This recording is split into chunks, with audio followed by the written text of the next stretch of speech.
one of the big things in all of our health is herbal supplements. And there's this general idea that if you take herbal supplements, that's healthier than taking FDA approved drugs or chemicals. And it's a huge industry, in our, world, and it's in the health industry.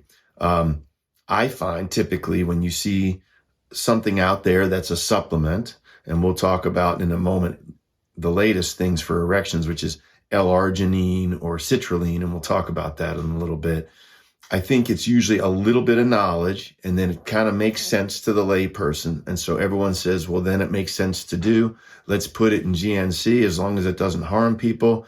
And then it becomes the next phase. So, we get erections by the horny signal going to our penis, which then tells chemicals in our penis to dilate the arteries. And the mediator of that is a molecule called nitric oxide. And in essence, drugs like Viagra and Cialis, what they do is they block the breakdown of nitric oxide. And so it hangs around longer and causes more of this arterial dilation. So, nitric oxide's a molecule, and it's a molecule that's made by amino acids. And L-Arginine is an amino acid. We've heard that term. And citrulline is an amino acid that becomes L-Arginine. So I think we're starting to see supplements like citrulline and L-Arginine with the concept that, hey, if you flood your body with that, there'll be more, ability to make nitric oxide. And if there's more ability to do it, then the thought is, oh, that'll be better for your erections because you'll have more of this dilation. And there's so many things that go through that. There's so many steps to this process.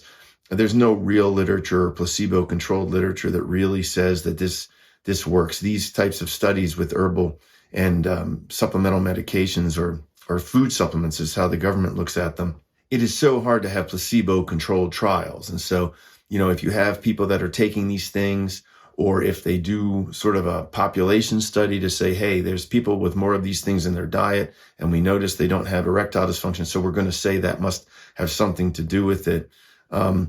It's more like if you're just healthy and you have a healthy diet, you'll have a huge excess of the chemicals that you need to make nitric oxide. It's just like vitamins. Flooding your body with those chemicals doesn't mean that you're going to make more of the target thing, here being nitric oxide. So I would focus more on being in shape, having better blood flow, having a good mental picture and good mental health, than buying supplements for L-Arginine and citrulline.